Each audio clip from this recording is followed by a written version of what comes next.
Clear করে দেবেন? বলছি, দাঁড়াও।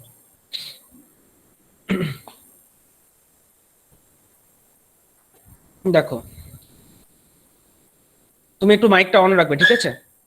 সেটা হচ্ছে, ধরো এইটা তোমার ধরো কন্ডেন্সার। হুম। এবার এই কন্ডেন্সার থেকে যে ওয়াটারটা বেরোলো, ধরো হিট এক্সচেঞ্জ করার পর যে আনট্রিটেড ওয়াটারটা বেরোলো, সে ওয়াটারটা নিশ্চয়ই ওয়ার্ম আছে, একটু গরম আছে, তাই তো? তো ধরো এই পাইপে করে যে ওয়ার্ম ওয়াটারটা বেরোচ্ছে সেইটাকে আমি কি করব, একটা পাম্পে করে পাঠিয়ে দেবো। পাম্পে করে কোথায় পাঠিয়ে দেবো? না, এখানে অনেকগুলো পাইপ আছে, মানে অনেক সরু সরু সরু সরু পাইপ আছে। এখানে এখানে অনেক সরু সরু পাইপ আছে, এবং এই পাইপগুলো সব হচ্ছে ইন্টারকানেক্টেড একটা বড় পাইপে। সেই বড় পাইপটাতে অ্যাকচুয়ালি পাম্পে ফিট করছে। এবং এই প্রত্যেকটা সরু সরু পাইপের নিচে কি আছে, ছোট্ট ছোট্ট হোল আছে, যেখান দিয়ে জলগুলো দেখো এইভাবে বেরোতে পারে উপর থেকে। তার মানে ব্যাপারটা হচ্ছে এরকম, ধরো এই যে জিনিসটা হলো, মানে কি হলো ব্যাপারটা, যে তোমার কন্ডেন্সার থেকে যে ওয়ার্ম ওয়াটারটা বেরোলো, সেটা পাম্পে করে আমি পাঠিয়ে দিলাম, কি অনেকগুলো সরু সরু চ্যানেলে পাঠিয়ে দিলাম, তাই তো? এটুকু এটুকু ক্লিয়ার হয়েছে? হ্যাঁ স্যার। ওকে, দাঁড়াও। দেখো, সরু সরু অনেকগুলো চ্যানেলে পাঠিয়ে দিলাম। এবার প্রত্যেকটা সরু সরু চ্যানেলের মধ্যে অনেক ছিদ্র আছে। এবার পাম্পে করে জিনিসটা পাঠাচ্ছি মানে কি, একটু বুঝতে পারছো, ফোয়ারার মতো উপর থেকে পুরো ঝরে পড়বে। এবার এই ছবিটা তো কালকে দেখেছো তুমি, এই যেটা দেখালাম, মানে কুলিং হ্যাঁ। টাওয়ারের ভেতরটা এরকম আছে। ধরো যদি ওটা ন্যাচারাল কুলিং টাওয়ার না হয়, ধরো আচ্ছা ধরো natural cooling tower, natural cooling টাওয়ারের শেপটা এরকম, ঠিক? হুম। এই জিনিসটা কোথায় আছে? এই জিনিসটা এই রকম একটা হাইটে আছে, অর্থাৎ এইখান থেকে জলগুলো এইভাবে ঝরে ঝরে পড়ছে এরকম করে। তোমার মাল্টি স্টেজেস, ধরো এই গোটা যে তোমার এটা পাচ্ছ, আমি যেটা সামনে ফ্রন্ট ভিউ দেখছি, ওপর থেকে দেখলে দেখবে গোল পাড়া, তো এরকম এই গোল এরিয়া জুড়ে, বিরাট বড় এরকম গোল এরিয়া জুড়ে এই জিনিসটা রয়েছে। ওখান থেকে পুরো একদম নিচের দিকে জলটা ঝরে ঝরে পড়ছে। যখন এই জলটা ঝরে ঝরে পড়ছে, তখন এটা কি হচ্ছে, জলটা এখানে পড়ার সময় অনেকগুলো ছোট ছোট জলকণা বিভক্ত হচ্ছে। কেন জলকণা বিভক্ত হচ্ছে? কারণ ধরো এইখানে যে জলটা পড়ছে সেটা এইভাবে পড়ছে, তার সঙ্গে আবার এইখানে এই জলে ধাক্কা লাগছে, এইখানে জলের মধ্যে নিজেদের মধ্যে ধাক্কা ধাক্কা লেগে লেগে ওইগুলো আরো ছোট ছোট জলকণায় পরিণত হচ্ছে। সেই ছোট্ট ছোট্ট জলকণা যখন ওপরের এই রকম জায়গা থেকে নিচের এরকম জায়গায় আসবে, তখন সে হচ্ছে আরো এক্সপ্যান্ড হওয়ার জায়গা পাচ্ছে। আর এক্সপ্যান্ড হতে গেলে কি হবে? এক্সপ্যান্ড হলে তোমার ও হিট লস করে ফেলবে। এই হিট লস করার জন্য সেই হিটটা কে নিয়ে যাবে? হিটটা হচ্ছে এইখান দিয়ে কিছু আমি এয়ার সার্কুলেশনের ব্যবস্থা রেখেছি। এয়ার গুলো, অর্থাৎ এখান থেকে বৃষ্টির মতো পুরো একদম জল ঝরে পড়ছে এই জায়গাটায়, ন্যাচারাল কুলিং টাওয়ারে। উপর থেকে পুরো জায়গাটাই পুরো বৃষ্টির মতো সবসময় ঝরছে। এয়ারটা তার সাথে অ্যাক্সিয়ালে ফ্লো করছে, যে এখান দিয়ে এয়ার কিছুটা এয়ার বেরিয়ে যাচ্ছে জল থেকে, লিন তাপটা নিয়ে যেটুকু দরকার সেটুকু হয়ে এর উপর থেকে জলীয় বাষ্পের মতো ওয়াটার ভেপার ওই মাথা দিয়ে বেরিয়ে যাচ্ছে। এবার এই জল যখন উপরে আমি ছেড়েছিলাম তখন ওয়ার্ম কন্ডিশনে ছিল, যখন সে নিচে এলো তখন সে কুল হয়ে গেল। এটা বুঝতে পেরেছো? এখানে কনফিউশন, হুম। এর কনফিউশন নেই তো ব্যাপারটা? আমি একটা হাইটে ছেড়ে দেবো, এরকম ভেবো না যে আমি কুলিং টাওয়ার একদম মাথা থেকে ছাড়বো।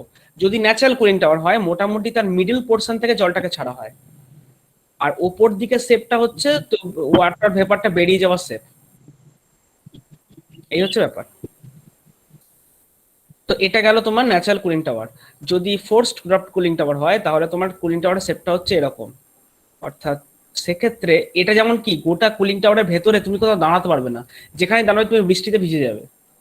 কিন্তু natural cooling tower, sorry, force dot cooling tower হচ্ছে যে মাঝখানে একটা ফ্যান আছে, সেই কুলিং টাওয়ারের মাঝখান দিয়ে কোনো বৃষ্টি ঝরছে না, সাইড দিয়ে ঝরছে বৃষ্টিগুলো। ওই রকমই ছোট ছোট, ওই একই কারণ ভাবে জলটাকে পাম্প করে আমি সাইডে ছেড়ে দিলাম, সাইড থেকে পড়ছে জলটা ঝরে ঝরে। এবং জলটা সাইড থেকে ঝরে ঝরে নিচে এসে পড়ছে। তুমি এইখানটায় মাঝখানে তুমি এখানে দাঁড়িয়ে থাকতে পারো ওই জায়গাটায়, তোমার গায়ে কিছু ইয়ে হবে না, মানে তোমার গায়ে কোনো বৃষ্টি পড়বে না। কারণ কি, এয়ারটাকে আমরা কি করছি এখানে, এয়ারটাকে আমরা ক্রসে ফ্লো করাচ্ছি, অর্থাৎ এইখান দিয়ে এয়ার ফ্লো করছে। কারণ এই ফ্যানটা চলছে মানে কি, ফ্যানটা তো এদিকে এয়ার ঠেলছে, তাহলে এই মাঝখানটা ভ্যাকুয়াম তৈরি হচ্ছে। সেই ভ্যাকুয়ামটাকে ফুলফিল করার জন্য বাইরে থেকে এয়ারটা বৃষ্টির ক্রসে, মানে যে উপর থেকে যে বৃষ্টির মতো ঝরছে তার থেকে ক্রসে এয়ারগুলো এসে ঢুকছে। এই ক্রসে এয়ারটাকে ফ্লো করি আমরা, কি করছি, এই জলটাকে যে উপরে ওয়ার্ম কন্ডিশনে ছিল, সে যখন নিচে আসছে এখানে কুল হয়ে যাচ্ছে। দুটোর পার্থক্য হচ্ছে, ন্যাচারাল কুলিং টাওয়ারে একদম গোটা কুলিং টাওয়ারের মাঝখানে তুমি কোথাও দাঁড়াতে পারবে না। তোমাকে যদি দাঁড়াতে হয়, তোমাকে এই ওপরটায় দাঁড়াতে হবে। কালকে যে ভিডিওটা দেখেছিলে খেয়াল করো, এই ওপরটায় দাঁড়িয়ে দেখছে যে উপর থেকে জলটা ঝরে পড়ছে। আর এই কুলিং টাওয়ারেরও দু জায়গায় দাঁড়ানো যায়, এই কুলিং টাওয়ার উপরে এইরকম জায়গায় দাঁড়ানো যায়, বা তুমি এইরকম জায়গায় দাঁড়াতে পারো, তোমার গায়ে কোনো বৃষ্টি লাগবে না। ন্যাচারাল ফোর্সড হলে বাইরে সাইড দিয়ে জলটাকে ছাড়া হবে, আর ন্যাচারাল হলে গোটা এরিয়া জুড়েই জলটাকে ছাড়া হবে। এবার ক্লিয়ার হলো? স্যার বলছি তাহলে ওইটা যখন জলটা পড়ছে তখন কালেক্টটা কিসে করছে? এইখানে কালেক্ট করছে, তো এখানে এই টোটাল এই জায়গায় আপনি এই জল, ভিডিও দেখালেন না, সেই ওখানে ঝরে পড়ছে পুরো নিচে, তো তাহলে ওই জলটা তো আবার তো মানে সব মিনারেল ওগুলো দিয়ে আবার তো দূষিত হয়ে যেতে পারে। এই জলটা তো দূষিতই থাকবে, এই জলটাকে আমরা মিনারেলাইজ করবো না তো। এই ঠান্ডা ওয়াটারটাকে তো আমরা কন্ডেন্সারে পাঠাবো। এই দেখো কুলিং টাওয়ার থেকে ঠান্ডা হয়ে ঠান্ডা জলটা এখানে পাঠালাম, সেটা তো আবার এক্সচেঞ্জ হয়েছে, এটা তো দূষিত জলই রয়ে গেল। আর এর সঙ্গে স্টিম বা টারবাইন থেকে যে স্টিম আসছে, সেই স্টিমটা এর গায়ে লেগে ঠান্ডা হয়ে সেই স্টিমটা জলে পরিণত হয়ে ওটাকে আমরা বয়লারে পাঠিয়ে দিচ্ছি। এই জলের সঙ্গে এই জলের কন্ট্যাক্ট হচ্ছে না তো, এটাই তো আমি প্রথম দিন থেকে বলছি। কন্ডেন্সারের কাজটা হচ্ছে কি, দুটো মধ্যে একটা আইসোলেশন প্রোভাইড করা, শুধু হিটের এক্সচেঞ্জ হবে, জল কেউ মিশবে না। এই জলটা যেটা নিচে ঝরে পড়ছে ওটা পুরো অশুদ্ধ জল, এবং এই যে জলকে আমরা গরম ওয়ার্ম জলটাকে পাঠিয়ে দিচ্ছি, বৃষ্টির মতো ঝরতে দিচ্ছি, এই টোটালটাই অশুদ্ধ জল, এটা আনট্রিটেড ওয়াটার। এই অশুদ্ধ জলটা পুরোটাই এই এই ইয়ে থেকে নিচ্ছে, এখানে ঝরে পড়লো, ঠান্ডা জলটাকে নিয়ে আমরা কন্ডেন্সারে দিয়ে আবার এখান দিয়ে পাঠিয়ে দিচ্ছি, অর্থাৎ এইটা পুরো হচ্ছে আনট্রিটেড ওয়াটার। আর স্টিমটা কি হচ্ছে, এই পাইপের গায়ে লেগে টাচ লেগে ঠান্ডা হয়ে জলে পরিণত হচ্ছে, এই জলটা হচ্ছে ভালো জল, এই জলটাকে আমরা আবার বয়লারে পাঠিয়ে দিচ্ছি। এবার বোঝা গেছে? কন্ডেন্সারের ছবিটা আবার খুলে দেখো, তো কালকে ছবিটা ছিল যে গ্রিন কালারের যে ওয়াটারটা ছিল, গ্রিন কালারের ওয়াটারটা হচ্ছে অ্যাকচুয়ালি আনট্রিটেড ওয়াটার। এই যে গ্রিন কালার ওয়াটারটা আনট্রিটেড ওয়াটার, এর সঙ্গে কিন্তু ওপরের থেকে যে স্টিমটা নেমে আসছে, শুধু এই দেখো পাইপগুলোর গায়ে লেগে ঠান্ডা হয়ে জল হয়ে বেরিয়ে যাচ্ছে, কোনো দুটো জলের মিক্সচার হচ্ছে না। এবার বোঝা গেছে? হ্যাঁ স্যার, বুঝতে পেরেছি। ঠিক আছে। আচ্ছা, আজকে যেটা বলবো সেটা হচ্ছে তোমাদের অ্যাশ হ্যান্ডলিং প্ল্যান্ট বলবো। কোথায় গেল? হ্যাঁ, তো আজকে অ্যাশ হ্যান্ডলিং প্ল্যানটা বলবো। তো অ্যাশ হ্যান্ডলিং প্ল্যান মানে কি বুঝতে পারছো, অ্যাশটাকে আমি কি করে কালেক্ট করব সেইটার হচ্ছে বিষয়। এবার অ্যাশ হ্যান্ডলিং প্ল্যান পড়তে গিয়ে প্রথম হচ্ছে একটা জিনিস আমাদের খেয়াল করতে হবে, সেটা হচ্ছে অ্যাশ হ্যান্ডলিং প্ল্যান্টে আমরা কি করি। আমি এখানে একটু স্ক্রিনটাই শেয়ার করি, ইয়ে করি, ব্ল্যাক করি। খেয়াল করে দেখেছো তোমরা যে বয়লার গুলো ছবি আমরা এঁকেছি, বয়লারের শেপটা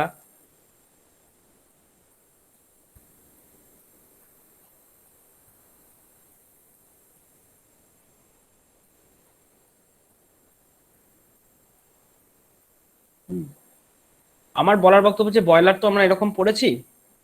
তো আমার প্রথম প্রশ্ন হচ্ছে বয়লারের শেপটা এই রকম জায়গাটা দেখো, এইটা বা এইটা হপারের মতো শেপ, এটা হচ্ছে হপার। তো কি কারণে এরকম হপারের মতো শেপ হয়? এই হপারের মতো শেপ কি কারণে হয় বলো, পারবে বলতে? স্যার চারিদিকে বয়লার, যাতে ছড়িয়ে না যায়, একটা জায়গাতেই প্রপারলি পড়ে।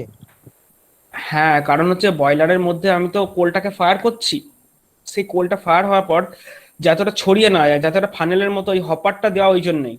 কারণ এই হপারের নিচ থেকে আমরা কি করব, এখান থেকে আমরা ছাইটাকে সরিয়ে নেব। মানে এ ধরো এই চারটে কোণ থেকে চার চার দেখেছো, এরকম চার কোণ থেকে চারটে এফডি ফ্যান তোমার একদম কোলকে ফায়ার করছে, যে মাঝখানে ইয়ে তৈরি করেছে। তো কোলটা তো ডাস্টের মতো, এই ফ্যানগুলো দিয়ে হাওয়ার মতো উড়িয়ে নিয়ে গিয়ে ফেলা হয়, এখানে দেওয়া হয়। তো এখানে একটা ফায়ার তৈরি করা হয়েছে, এবং আফটার ফায়ার হওয়ার পরই সেই কোলটা পুরো অ্যাশ হয়ে নিচে ঝরে পড়ছে। শুধু তাই নয়, কিছু পরিমাণে অ্যাশ তো অনেক ফাইন সিলিকা ডাস্ট আছে। ফ্লু গ্যাসটা আমরা জানি, ফ্লু গ্যাসটা এই দিক দিয়ে ফ্লু গ্যাস যাচ্ছে, তাই তো? তো এইখান দিয়ে যখন ফ্লু গ্যাস যাচ্ছে, ফ্লু গ্যাসের সঙ্গেও কিছু তোমার ধোঁয়া থাকে, মানে ওই অশুদ্ধি ইয়ে থাকে, মানে ছাইটা থাকে। এবার একটা বিষয় হচ্ছে, যখন ফ্লু গ্যাসটা এখান দিয়ে যাচ্ছে তখন তার টেম্পারেচার ধরো প্রায় 500 ডিগ্রি সেন্টিগ্রেড ধরলাম আর কি। 500 ডিগ্রি সেন্টিগ্রেডের ফ্লু গ্যাস এখান দিয়ে যাচ্ছে। এখান ধরো সুপার হিটার আছে, রিহিটার আছে, দেন তোমার ইকোনমাইজার আছে, এয়ার প্রি হিটার আছে, এইগুলোর ভেতর দিয়ে যাওয়ার সময় কি করছে, ফ্লু গ্যাসটা হিট লস করে ফেলছে। ফ্লু গ্যাস যদি হিট লস করে ফেলে না, তখন দেখবে সেই সেই ফ্লু গ্যাস থেকে তুমি আরো কিছুটা ছাই কালেক্ট করতে পারবে, অর্থাৎ সেই ফ্লু গ্যাস থেকে তুমি দেখলে আবার ছাই ঝরবে। সেই জন্য বয়লারের সেফ গ্রেড নিচগুলোতে দেখো হপারের মতো, যাতে করে ছাইগুলো ঝরে পড়ার পর ওখান থেকে আমার ছাইগুলোকে কালেক্ট করা যায়। এই জন্য বয়লারের সেপগুলোকে এরকম করা হয়। এবার যদি আমি প্রশ্ন করি, তাহলে বলো তো, তাহলে বয়লারের ছাই মানে অ্যাশ কোথায় কোথায় তৈরি হবে? অ্যান্সার হচ্ছে দু জায়গায়। যেখানে তুমি কোল ফায়ার করছো সেখানে তো অ্যাশ অবশ্যই তৈরি হবে, শুধু তাই না, যে ধোঁয়াটা ফ্লু গ্যাস নিয়ে চলে যাচ্ছে সেই ফ্লু গ্যাস থেকেও আমরা ছাইটাকে এক্সট্রাক্ট করব। হুম। তো সেই কারণেই অ্যাশ হ্যান্ডলিং প্ল্যান্টের ক্ষেত্রে আমরা জানবো যে অ্যাশ জিনিসটা কি এবং অ্যাশটা কোথা থেকে কালেক্ট করবো সেগুলো একটু জানবো। এটা তো সবাই জানো অ্যাশটা কি জিনিস, বলছে রেসিডিউ। হুম। এই যে residue remaining after the coal is incinerated, মানে কোলটাকে তোমার জাস্ট ইউজ করার পর আমার যেটা রিমেনিং রেসিডিউ থাকে তাকে বলছে অ্যাশ। তার কি কি থাকে জানো? তা দেখো, সিলিকা থাকে SiO2, অ্যালুমিনিয়াম অক্সাইড থাকে Al2O3, ফেরাস অক্সাইড থাকে ফেরিক অক্সাইড থাকে Fe2O3, দেন তোমার ক্যালসিয়াম অক্সাইড, ম্যাগনেসিয়াম অক্সাইড, এই সবের মিক্সচার হচ্ছে অ্যাকচুয়ালি আমার ছাই। আচ্ছা, কোল তো কার্বন দিয়ে তৈরি, তো কেন কার্বন কেন নেই কেন এখানে? তো এটা হিটের মাধ্যমে এক্সট্রাক্ট করে নিচ্ছি। না, কার্বনটা হচ্ছে carbon die oxide, carbon monoxide gas ফর্মে বেরিয়ে যাচ্ছে।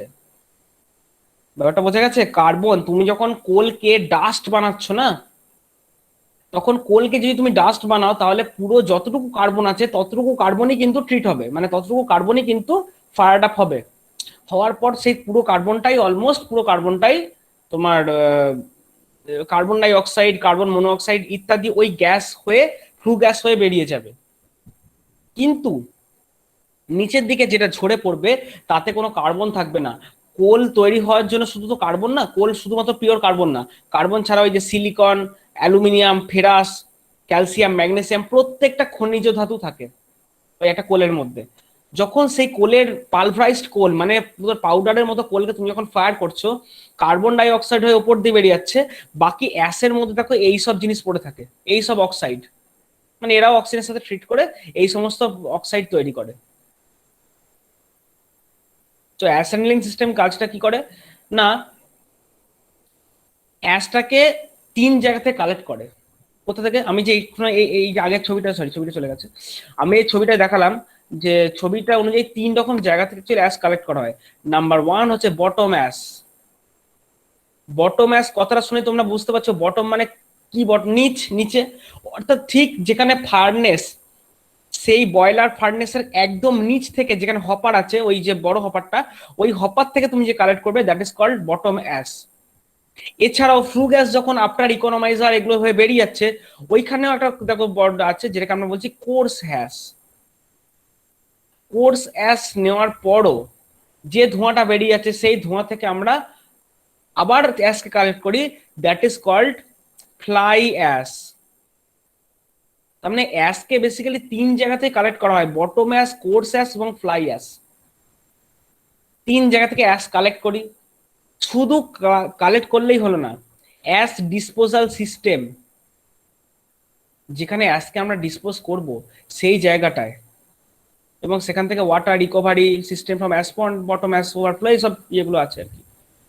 তো বেসিক্যালি অ্যাশ হ্যান্ডলিং প্ল্যান্টের কাজ হচ্ছে ওটাই যে আমার ফ্লাই মানে তিন রকম জায়গা থেকে অ্যাশকে কালেক্ট করা এবং তাকে প্রপার ওয়ে জায়গাতে ডিসপোজ করা, ঠিক আছে?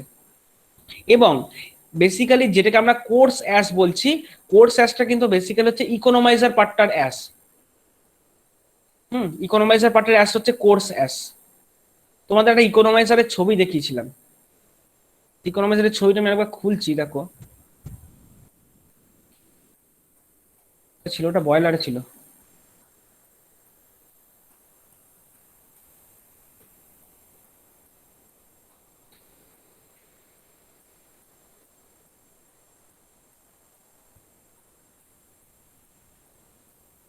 ও এটা টারবাইন, এটা নয়, এটা কি আছে তাহলে?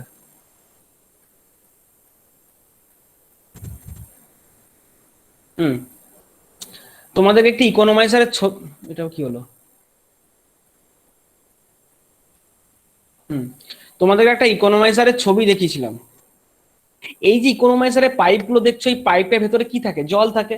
অর্থাৎ যে জলটাকে আমি পাম্প করে পাঠাচ্ছি সেই জলটা ইকোনমাইজারের এই পাইপগুলোর ভেতর দিয়ে জলকে হট করে নিয়ে তোমার বয়লার ড্রামে চলে যায়। এইটা তো ইকোনমাইজারের কাজ। এবং এই যে রিজিয়নটা তোমরা দেখতে পাচ্ছ, যে ফাঁকা ফাঁকা রিজিয়ন গুলো দেখছো, এখানে কি ফ্লো করে? দেখো ফ্লু গ্যাস ফ্লো করে।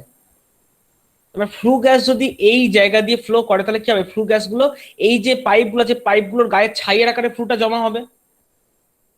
বক্তব্যটা হলো তোমরা ধরো একটা কোনো একটা জিনিসকে হিট করছো, তো হিট করলে ঠান্ডা কোনো জিনিসকে যদি হিট করো তার গায়ে তো ছাই আকারে ভূষকালি আকারে জমা হয়, যাই হিট করো। এখানেও তেমনি ফ্লু গ্যাসটা যখন এই ইকোনমাইজারের ভেতর দিয়ে যাচ্ছে তখন তো হিট লস হচ্ছে, কারণ দেখো ইকোনমাইজারের ভেতরে যে জলটা আসছে ওটা ঠান্ডা জল, ফ্লু গ্যাসের সঙ্গে হিট এক্সচেঞ্জ যখন করছে না তখন ফ্লু গ্যাসটা তো হিট লস করে ফেলছে, তখন ফ্লু গ্যাসের যে ছাইগুলো সেই ছাইগুলো প্রত্যেকটা দেখো এই ইকোনমাইজার এই পাইপগুলোর বাইরের গায়ে সব ছাইগুলো জমা হবে। তো এই অ্যাসটাকে আমরা মেনলি বলছি কোর্স অ্যাস, যেটা ইকোনমাইজারের গায়ে জমা হচ্ছে। কারণ এই ইকোনমাইজারটা হচ্ছে খুব দেখো কমপ্লেক্স মানে কি খুবই মানে স্পেস কম, তো তার মধ্যে যে ছাইটা জমা হচ্ছে সেইটাকে জমা কালেক্ট করার আলাদা পদ্ধতি। এবং এয়ার প্রিহিটার যেটা আছে, এয়ার প্রিহিটারের ছবি যদিও নেই, এয়ার প্রিহিটারের ছবি অনুযায়ী মানে যেই ছবি দেখতে ওখানে দেখতে যে ওখানের এয়ার প্রিহিটার জায়গাটা অতটা এরকম জালি জালি নয়, কম। সেই কারণে এয়ার প্রিহিটার থেকেও আমরা আলাদা অ্যাস হ্যান্ডলিং সিস্টেম আছে। তো কোর্স অ্যাস বলতে আমরা বুঝবো বেসিক্যালি ইকোনমাইজারের অ্যাসটা, আর এয়ার প্রিহিটার যেটা ওখানেও থেকেও কিছু পরিমাণ অ্যাস কালেক্ট করা হয়। কোর্স অ্যাস এবং এয়ার প্রিহিটার দেখো তিনটে কি কি পার্ট আছে। প্রথম হচ্ছে বটম অ্যাস, ইনস্ট্যান্ট যেটা ফায়ার আপ হয়ে যেটা নিচে ঝরে পড়ে গেল, বটম অ্যাস। এবং শুধু তাই নয়, সুপার হিটার বা রিহিটার ওখান থেকেও যে ছাইটুকু সবটুকু ছাই দেখো একদম বটম অ্যাসেই পড়ছে। হুম, তো সব বটমেই পড়ছে, তো ওটা আমি নিলাম বটম অ্যাস নিয়ে নিলাম। ইকোনমাইজারের মধ্যে যে অ্যাসটুকু জমা হবে ওটা হচ্ছে কোর্স অ্যাস। এরপর আসছে এয়ার প্রি হিটার, ওখানে কিছু পরিমাণ অ্যাস কালেক্ট করবো। তো এই তিনটে সেকশন হওয়ার পর ফ্লু গ্যাস তো অলমোস্ট হিটটা লস করে ফেলছে, তার মানে ওই ফ্লু গ্যাসে ধরো টেম্পারেচার একদম নেই, হালকা গরম তখন, কিন্তু সেখান থেকেও আমরা অ্যাসকে কালেক্ট করব, that is called fly ash handling system. সেটা ফ্লাই অ্যাস পোর্শন থেকে আমরা ফ্লাই অ্যাসটাকে কালেক্ট করব, এই হচ্ছে বক্তব্য। এবং এই চারটে জায়গা থেকে গ্যাস কালেক্ট করবো। দেন হচ্ছে ash slurry disposal system. Slurry কেন, স্লারি মানে কি কেউ বলতে পারবে? জানো কি কাদা। স্লারি মানে? কাদা। স্লারি মানে হচ্ছে কাদা। আগেই বলছি অ্যাস যখন আমি কালেক্ট করছি আমার মেন প্রবলেম হচ্ছে অ্যাস কিন্তু উঠতে পারে। ফ্লাই অ্যাস দেখো, ফ্লাই অ্যাস মানে কি, ফ্লাই অ্যাস মানে অলরেডি যে অ্যাস ফ্লাই করতে পারে উঠতে পারে। বটম অ্যাস বুঝতে পারছো এটা ঝরে পড়ে যায়, মানে মোটা দানা, মানে মোটা কণা। ফ্লাই অ্যাস মানে যেটা উঠতে পারে, মানে খুব ডেঞ্জারাস ওটা। তাহলে আমাকে ফ্লাই অ্যাসটা যাই অ্যাস কালেক্ট করি সেটা না হাওয়ায় বা কিছুতে না ওড়ে, সেই জন্য কি করবো, জল, বাজে জল, মানে আমার ট্রিটেড ওয়াটার দরকার নেই, এমনি নদীর জল যে জলটা আমি নিয়েছি সেই জল কালেক্ট করে অ্যাসকে ওর মধ্যে মেশানো হয়, মিশিয়ে কাদা বানানো হয়। সেই কাদাটা বানিয়ে কাদাটাকে পাইপে করে ফ্লো করিয়ে দূরে কোনো অ্যাসের পন্ড হয়, অ্যাসের পন্ডের মধ্যে বা মাটির তলায় মাটি খুঁড়ে ওইখানে কাদাগুলোকে জমা করা হয়, জলের সঙ্গে কাদা মিশিয়ে সেই কাদাকে পাঠানো হয়। তার মানে অ্যাস স্লারিটা হচ্ছে একটা ইম্পর্টেন্ট ফ্যাক্টর। তো এই এতগুলো নিয়ে হচ্ছে অ্যাস হ্যান্ডলিং প্ল্যান্ট। এইবারে দেখো যে ওই জায়গাটা বলছিলাম, এই ছবিটাকে একটু ভালো করে দেখো। ছবিটা যদিও খুব বেশি পরিষ্কার নয়, যতটা পারো জুম করার একটু চেষ্টা করে দেখো, ঠিক আছে?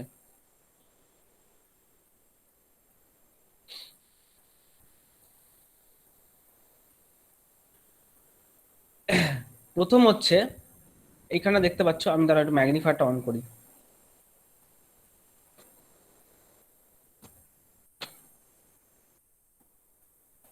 প্রথম এই জায়গা দেখো পালভারাইজার,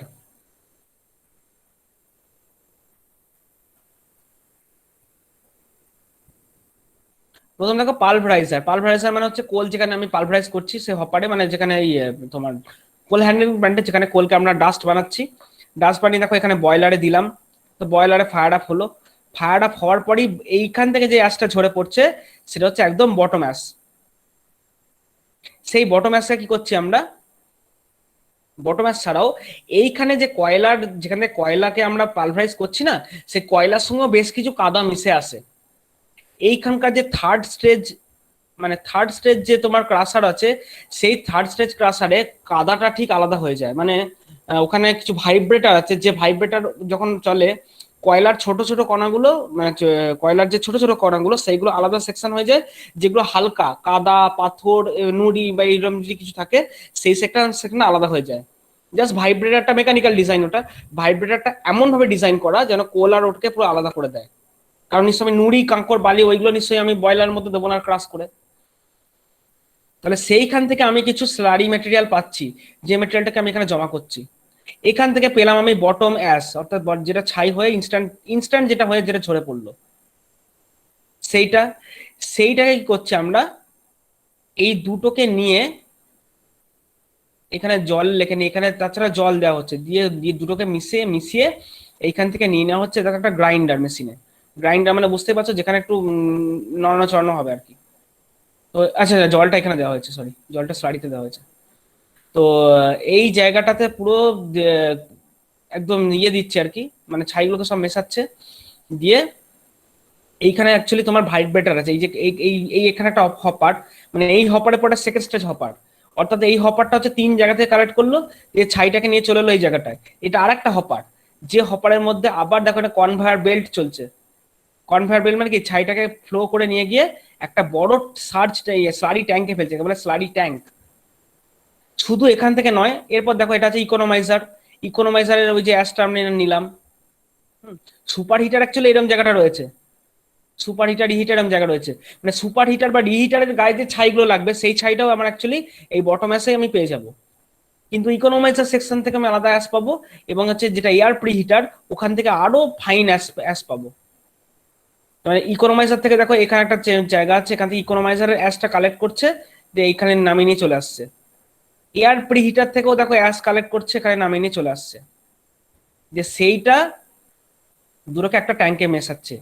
এছাড়াও দেখো সুপার হিটার রিহিটার ইকোনোমাইজার এয়ার প্রিহিটার দিয়ে যাওয়ার পর এইখান দিয়ে যে ফ্লু গ্যাসটা যাচ্ছে, সেই ফ্লু গ্যাসটা টেম্পারেচার কিন্তু অনেক কম, তাও তাতে কিছু পরিমাণ ফাইন পার্টিকেল ছাই এগুলো থাকে।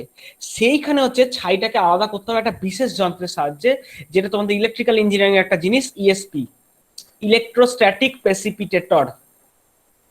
অর্থাৎ ইলেকট্রোস্ট্যাটিক ভোল্টেজ অ্যাপ্লাই করে গ্যাসটাকে ভেঙে দেয়, গ্যাসটাকে ভেঙে ওখান থেকে ছাইগুলোকে আলাদা করে, মানে তোমার এটাকে সলিড পার্টিকেলটাকে আলাদা করে দেয়। তো সেই সলিড পার্টিকেলটাও যেটা হয় সেটাও এখানে ঝরে পড়লো। এখানে দেখো কিছু হপার আছে এরকম, একটা ঝরে পড়লো, দিয়ে সেই 3টে মিক্সচার এসে আবার দেখো একটা ট্যাঙ্কের মধ্যে দেওয়া হয়েছে, সেখানেও দেখো জল দেওয়া হয়েছে।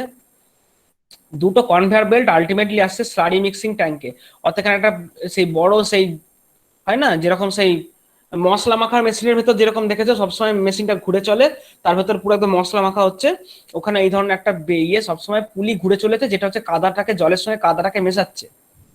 কাদাটাকে মিশিয়ে এখানে আছে স্লারি পাম্প, কাদাটাকে এইখান থেকে প্রেসারে আসছে, স্লারি পাম্প একে পাম্প করে আরো অনেক 2-3টে স্টেজে পাম্প করে ওকে যেখানে অ্যাশ ডিসপোজাল পন্ড আছে সেখানে কাদাগুলোকে জমা করছে, ঠিক আছে। এবং স্যার ওখানে দুটো, দুটো ছায়া আলাদা আলাদা কেন, একটা কালো হ্যাঁ আমি একটা ওটাই বলতে সবুজের চাচ্ছি, layer? সেটা হচ্ছে বয়লার থেকে যে ছাই বেরোচ্ছে ওটা তো ইনস্ট্যান্ট ঝরে পড়ছে, তার মানে কি ওই পার্টিকেল গুলো অনেক বড়, মানে এইখানে যে কাদাটা হয়েছে সেই কাদার পার্টিকেলটা বড়। আর দেখো যেগুলো এইগুলো বাকিগুলো কি ফ্লু গ্যাসের সঙ্গে উড়ে আসছে, তো ফ্লু গ্যাসের সঙ্গে উঠতে পারছে মানে ওটা ভেরি ফাইন পার্টিকেল, তবেই না ওরা উঠতে পারছে, ঝরে পড়ে যায়নি। তো সেই যে উড়ে পড়ছে, তার মানে এই অ্যাশটা যেটা, এটা অ্যাকচুয়ালি বটম অ্যাশ, আর এই অ্যাশটাকে বলা হয় ফ্লাই অ্যাশ। ফ্লাই মানে যেটা উঠতে পারে, এই অ্যাশটা মানে এই অ্যাশটা খুবই ফাইন পার্টিকেল, ওই জন্য দুটোকে মেশায় না, দুটোকে আলাদা আলাদা সেকশন করেছে। এইটা আরো যদি প্রশ্ন করা দুটো আলাদা সেকশন কেন, বাস্তব ঘটনা হচ্ছে এইখান থেকে এর ডিস্টেন্সটা হচ্ছে প্রায় ধরো কিছু না হলো প্রায় 10 মিটার থেকে 20 মিটার, এখান থেকে ডিস্টেন্স প্রায় 10 থেকে 20 মিটার, কারণ এই বটম অ্যাস হ্যান্ডলিংটা একটা জায়গায়, আর এখান থেকে ফ্লাই অ্যাস হ্যান্ডলিংটা সম্পূর্ণ আরেকটা জায়গায়, দুটোর মধ্যে প্রায় 10-20 মিটারের একটা ডিস্টেন্স গ্যাপ আছে। সেই জন্য দুটো একটা একটা চেম্বারে করতে পারিনি, দুটো আলাদা চেম্বার, এখানে বড় মোটা অ্যাস গুলো আর এখানে ফাইন অ্যাস গুলো, দুটোকে ফাইনালি যখন করবে সেটা তখন দুটো কনভেয়ার বেল্ট দিয়ে একই জায়গায় চলে যাচ্ছে, সেইখানে গিয়ে স্লারি মিক্সিং হওয়ার পর। হ্যাঁ বলো। তো বলছো সিমেন্টের জন্য কোথায় থেকে অ্যাশটা? হ্যাঁ হ্যাঁ, সিমেন্টের জন্য দু রকম, সিমেন্টের জন্য নেওয়া হয় বটম অ্যাস। কেউ যদি সিমেন্ট প্রোডাকশন করতে চায় যে আমি এখান থেকে সিমেন্ট প্রোডাকশন করব, তখন তাকে এইখান থেকে একদম ড্রাই, কাদা হয়ে গেলে তো আর হবে না, এইখান থেকে ড্রাই অ্যাশকে বটম অ্যাশ থেকে নিতে হবে। বটম অ্যাশ থেকে তৈরি হয় সিমেন্ট, আর ফ্লাই অ্যাশ থেকে তৈরি হয় ইট। ওই যে ফ্লাই অ্যাশের যে ব্রিক গুলো হয়, ছাই ছাই কালারের ইট গুলো দেখতেছো তোমরা, ওটা হচ্ছে ব্রিক। মানে ইট তৈরি করতে হলে, ইট বা তোমার ওই যে বিল্ডিং তৈরি করার ব্লক, এইগুলো তৈরি করতে হলে ফ্লাই অ্যাশ থেকে করতে হবে, আর সিমেন্ট বানাতে হলে বটম অ্যাশ নিতে হবে। ঠিক আছে? তো যদি এখানে ওই সিমেন্টটা দেখায়নি, মোস্ট প্রবলি ম্যাক্সিমাম ক্ষেত্রে যেটা থাকে, যেখানে পাওয়ার প্ল্যান্ট তৈরি হয়, কোনো একটা কোম্পানি তার পাশেই নিজের সিমেন্ট ফ্যাক্টরি বানিয়ে নেয়। কারণ ওরা জানে, আমরা যত বেশি ছাইটা কালেক্ট করে নেবো, ওরা তত বেশি খুশি হয়ে আমাদেরকে ছাইটা দিয়ে দেবে। কারণ ছাই ব্যাপারটাই হচ্ছে এই যে পাওয়ার প্ল্যান্ট কোম্পানি যে একটা লাভ, ধরো একটা পাওয়ার প্ল্যান্ট কোম্পানি একটা সিমেন্ট কোম্পানিকে ছাই দিচ্ছে, একটা পয়সাও নেয় না। তার কারণটা হচ্ছে যত ছাই অন্য কেউ কালেক্ট করে নেবে, তত কিন্তু ওর হেডেক কম। মানে অ্যাশ ডিসপোজ করা একটা হিউজ বড় হেডেক, অ্যাশ না হলেই ভালো হয়। তো সেই কারণে সবাইকে ফ্রিতে ওটা দিয়ে দেওয়া হয় ছাইটা। তুমি যদি এখন বলো যে তুমি পাওয়ার প্ল্যান্ট কোম্পানির সাথে কন্ট্যাক্ট করো, যে তোমার ধরো একটা বড় টাকা পয়সা আছে, তুমি একটা ইনভেস্টমেন্ট করতে, তুমি হচ্ছে ব্রিক বানাতে চাও, তো তুমি ওদের সাথে কনসাল্ট করো, যদি পজিশন থাকে, তোমাকে ফ্লাই অ্যাশেসটা ওরা ফ্রিতে দিয়ে দেবে, যেটা নিয়ে তুমি ইট বানাও। ঠিক আছে? তো এবং স্লারি মিক্সিং হলো সেটাকে পাম্প করে অ্যাশ পন্ডে দিচ্ছে। আর একটা বিষয় হচ্ছে, দেখো এইখানে আছে একটা, এইখানটা যেটা আছে, যে ছাইটা পড়ছে, সেই ছাইটা এমনই ছাই, ভারী ছাই ওটা, সেই জন্য নিজেই ওই ছাইটা পড়ে এদিক দিয়ে এসে এই ট্যাঙ্কে জমা হচ্ছে। কিন্তু কিন্তু ইএসপির যে ছাইটা, অর্থাৎ একদম ফ্লু গ্যাস থেকে আমি যে ফ্লাই অ্যাশ যেটা পাচ্ছি না, ওটা কিন্তু উঠতে চায় না, মানে ওটা কিন্তু ভারী নয়, তো ওই জন্য ফ্লো হতে চায় না। সেই জন্য এখানে আছে ব্লোয়ার বা কম্প্রেসার। ব্লোয়ার আছে, ব্লোয়ার মানে কি, এইখান থেকে এয়ার পাঠাবে, হাই প্রেসারে এয়ার এখান থেকে পাঠাবে, সেই এয়ার এই যেটুকু ছাই নিচে জমা হয়েছে, সেটাকে এয়ারটা উড়িয়ে নিয়ে এসে একদম এই ট্যাঙ্কের মধ্যে ফেলবে। সেই জন্য ইএসপি থেকে যে ছাইটা আমরা কালেক্ট করি, সেটা খুবই মিহি, খুবই, মানে বুঝতে পারছো, ইএসপি থেকে কালেক্ট করছে না, সেটা একবারে ফাইন পার্টিকেল। যে ফাইন পার্টিকেলটা নিজে নিজে একদমই হালকা, নিজে নিজে ঝরে যে পড়ে যাবে, সেটা থেকে নিয়ে পারবে হবে না। তো এইখানে চলে ব্লোয়ার আর কম্প্রেসার, এছাড়াও আরো কিছু চলে। এইখানে ছাইগুলো এখানে জমা হচ্ছে, এর গায়ে আমার বড় বড় হাতুড়ি আছে, সেই হাতুড়িগুলো মোটরাইজড আছে, সারাদিনে দুবার করে সে মোটরগুলো চালালেই হাতুড়িগুলো কি করে, ইএসপির ওই যেখানে ছাইগুলো জমা হয়, ওখানে দমাদম ধাক্কা মারে, ধাক্কা মারলেই ছাইটা ঝরে পড়ে। এবং ঝরে পড়লে শুধু হবে না, এখানে ব্লোয়ার চালানো হয়, সে হাওয়া দিয়ে ওই ছাইটাকে নিয়ে এসে এখানে ফেলা হয়। তো এই হচ্ছে অ্যাসেম্বলিং প্ল্যান্টের ইয়ে। আর এখানে তো বুঝতে পারছো, এখানে একটা আইডি ফ্যান আছে, আইডি ফ্যানটা এই বাকি ফ্লু গ্যাসটুকু সাকশন করে আর চিমনি ওইখানে দিয়ে বার স্যার করছে। ভেন্ট ফ্যানটা কি স্যার? কোন vent fan? Vent fan sir, fly ash sir vent ওইখানে আছে। Filter, vent filter. তো তার ও নিচে আচ্ছা একটা আচ্ছা ভেন্ট আচ্ছা ফ্যান আচ্ছা, ভেন্ট লেখা আছে। ফ্যান কি জানি, ওই ওই ওইরকম কিছু একটা হবে ওই জাতেরই। মানে দেখো, এই ক্যানগুলোতে ফ্যান এই জন্যই লাগে, কারণ এটা খুবই ফাইন পার্টিকেল, এই যেগুলো জমা হচ্ছে, ওই ফ্যান দিয়েই ব্লো করে ফেলতে হয়। ওই জন্যই এটা ওই জাতেরই ফ্যান জিনিসটা। আমিও ভেন্ট ফ্যানটা কি ডিটেল জানি না। তো এই হচ্ছে ব্যাপার। মানে জেনে নাও, যে কটা ফ্যান বা ব্লোয়ার আছে, তাদের সবার কমন কাজ একটাই, ওই ছাইটাকে তোমার উড়িয়ে নিয়ে গিয়ে, মানে যা করবে যেন কোথাও স্ট্যাক না হয়, উড়িয়ে যেন নিয়ে ফেলা হয়, এই ব্যাপার। তো এই হচ্ছে তোমার অ্যাশ হ্যান্ডলিং প্ল্যান্টের একটা বড় ইয়ে। চিমনির মুখ থেকে যে আলটিমেট ধোঁয়াটা বেরোচ্ছে, সেই ধোঁয়াটা কিন্তু কোনো দেবে গরম নয়, খুব একটা গরম নয়, হালকা গরম, মেবি হালকা গরম তো থাকবেই। এর মুখ দিয়ে প্রায় দেখবে ধোঁয়া দেখাই যায় না। খেয়াল করে দেখবে, পাওয়ার প্ল্যান্ট, ভালো পাওয়ার প্ল্যান্ট, নতুন পাওয়ার প্ল্যান্টে তুমি চিমনির দিকে তাকাবে, চিমনি দিয়ে ধোঁয়া প্রায় দেখতেই পাবে না, দেখবে অল্প কালো হালকা হয়তো ধোঁয়া বেরোচ্ছে, এমন কিছু ধোঁয়া এদিক দিয়ে বেরোয় না। কারণটা কি জানো? কারণ এই হচ্ছে ইএসপি, তার মেন হচ্ছে এটা হচ্ছে ইলেকট্রোস্ট্যাটিক প্রেসিপিটেটর। ধোঁয়ার মধ্যে যেটাকে আমরা কালো ধোঁয়া দেখছি না, কালো ধোঁয়া দেখছি মানে those are basically visible particle. ধোঁয়ায় কি আছে? ধোঁয়ায় কার্বন ডাই অক্সাইড আছে, আর সামান্য হলে কিছুটা সালফার ডাই অক্সাইড আছে, আর তোমার হয়তো কার্বন মনো অক্সাইড আছে। মেনলি কার্বন ডাই অক্সাইড আর সালফার ডাই অক্সাইডই থাকবে, যে গ্যাসগুলো খালি চোখে দেখা যায় না। তাহলে স্টিল আমরা কেন কালো ধোঁয়া বেরোতে দেখি? কারণ হচ্ছে ওই কালো ধোঁয়ার যেটা কালো দেখছি না, ব্ল্যাক কালার যে পার্টিকেল, ওটা হচ্ছে ভিজিবল পার্টিকেল। অ্যান্ড ওটা হচ্ছে, তুমি চাইলে ইলেকট্রোস্ট্যাটিক প্রেসিপিটেটর দিয়ে ওটাকে তুমি অদক্ষেপ ছাই করে নিতে পারো। ওটাকে পরিবেশ দূষণ যাতে কমান, এই ইএসপির কাজ হচ্ছে বেসিক্যালি এনভায়রনমেন্টাল কন্ট্রোল করা। পরিবেশে যে গ্যাসটা আমি ছেড়েছি তাতে যেন কোনো রকম অশুদ্ধি পার্টিকেল না থাকে। কার্বন ডাই অক্সাইডকে কিছু করার নেই। কার্বন ডাই অক্সাইডের পরিমাণ বাতাসের মধ্যে কত পার্সেন্ট? 0.03%, তাই তো? তো 0.03% হচ্ছে কার্বন ডাই অক্সাইড। তো যা চিমনি দিয়ে গ্যাস বেরোচ্ছে ওটাতে এমন কিছু কার্বন ডাই অক্সাইড বাড়বে না বা কমবে না। আর যেটুকু যা আছে, যেখানে যে চত্বরে পাওয়ার প্ল্যান্ট তৈরি করা হবে তার আশেপাশে চত্বরে প্রচুর গাছপালা বন জঙ্গল দেখেই করা হয়, কারণ যে পরিমাণ কার্বন ডাই অক্সাইড বাতাসে ছাড়বে যেন ওইখানকার বাকি সব প্ল্যান্টস বা ট্রিজ গুলো ওটা যেন অ্যাবজর্ব করে নিতে পারে কার্বন ডাই অক্সাইডটা। এইভাবেই চেষ্টা করা হয় যতটা পারা যায়। সব জায়গায় হয়তো সম্ভব হয় না, বাট যেটুকু পারা যায় চেষ্টাটা এভাবেই করা হয়। এরপর ব্যাপারটা হচ্ছে কার্বন ডাই অক্সাইড আর সালফার ডাই অক্সাইড ছাড়া তো কিছু বেরোয় না, সেই হিসেবে তোমার এখান থেকে যে ধোঁয়াটা বেরোচ্ছে এই ধোঁয়াটার কোনো কালারই হওয়ার কথা না। যদি ইলেকট্রোস্ট্যাটিক প্রেসিপিটার দারুণ ভাবে কাজ করতে পারে, মানে গ্যাস থেকে পুরো ফ্লাই অ্যাশটা কালেক্ট করে নিতে পারে না, দেন এই স্মোকটা তোমার আর হোয়াইট কালারে থাকবে না, এই মানে কোনো কালার থাকবে না, তুমি স্মোকটাকে অ্যাকচুয়ালি দেখতে পাবে না। খুব ভালো যদি পাওয়ার প্ল্যান্ট হয় দেখবে চিমনির মুখ দিয়ে ধোঁয়া বেরোলেও অল্প, মানে একদম এমন কিছু ধোঁয়া বেরোচ্ছে না, ডিপ ধোঁয়া কিছু বেরোচ্ছে না। যে যদি কোথাও দেখো যে চিমনির মুখ দিয়ে কালো গল গল করে ধোঁয়া বেরোচ্ছে, জানলে ওখানে ইলেকট্রোস্ট্যাটিক প্রেসিপিটেটর লাগানো নাই, বা থাকলেও সেটা খারাপ হয়ে গেছে। দূষণ নিয়ন্ত্রণ পর্ষদ মানে পলিউশন কন্ট্রোল বোর্ডের উচিত ইমিডিয়েট যদি কোনো দেখে চিমনির মুখ দিয়ে কালো ধোঁয়া বেরোচ্ছে, ইমিডিয়েট ওই প্ল্যান্টটাকে শাট ডাউন করে দিতে পারে, ওরা তালা ঝুলিয়ে দিতে পারে, মানে ওদের পুরো গেটে লালবাতি ঝোলানোর ক্ষমতা আছে দূষণ নিয়ন্ত্রণ পর্ষদের। এবার সব জায়গায় আর আরো স্যার অনেক সাদা ধোঁয়া বেরোলে? সাদা কালো মোটামুটি না, সাদা ধোঁয়া হচ্ছে দুটো হতে পারে, যদি ওয়াটার ভেপার থাকে তাহলে সাদা ধোঁয়া বেরোবে, ওয়াটার ভেপার থাকলে সাদা ধোঁয়া বেরোবে। তো আহ, মানে ওয়াটার ভেপার তো ভালো জিনিস, ওটা তো অসুবিধা নেই, তো কিন্তু তোমার আর সাদা ধোঁয়া এমনিও সাদা ধোঁয়া হয়, কিছু গ্যাসের সাদা ধোঁয়া হয়। মোট কথা যেটাই তুমি ভিজিবল দেখতে পাচ্ছ তুমি চাইলে সেখান থেকে ভিজুয়ালিটি বাদ দিতে পারো, সেই টেকনোলজি আমাদের মানুষ তৈরি করে ফেলেছে। সেই জন্য মানে যেখানে দেখবে যে চিমনির মুখ থেকে কালো ধোঁয়া বেরোচ্ছে না, তুমি জানবে যে পলিউশন কন্ট্রোল বোর্ড চাইলে ওটা কিন্তু লাল বাতি ঝুলিয়ে দিতে পারে। এর অনেক কিছু টাকা পয়সার খেল থাকে, সেটার জন্য হয় না। তো এইগুলো হচ্ছে ব্যাপার। ধরো এরপর এই জিনিসটা একটু ভালো করে দেখো,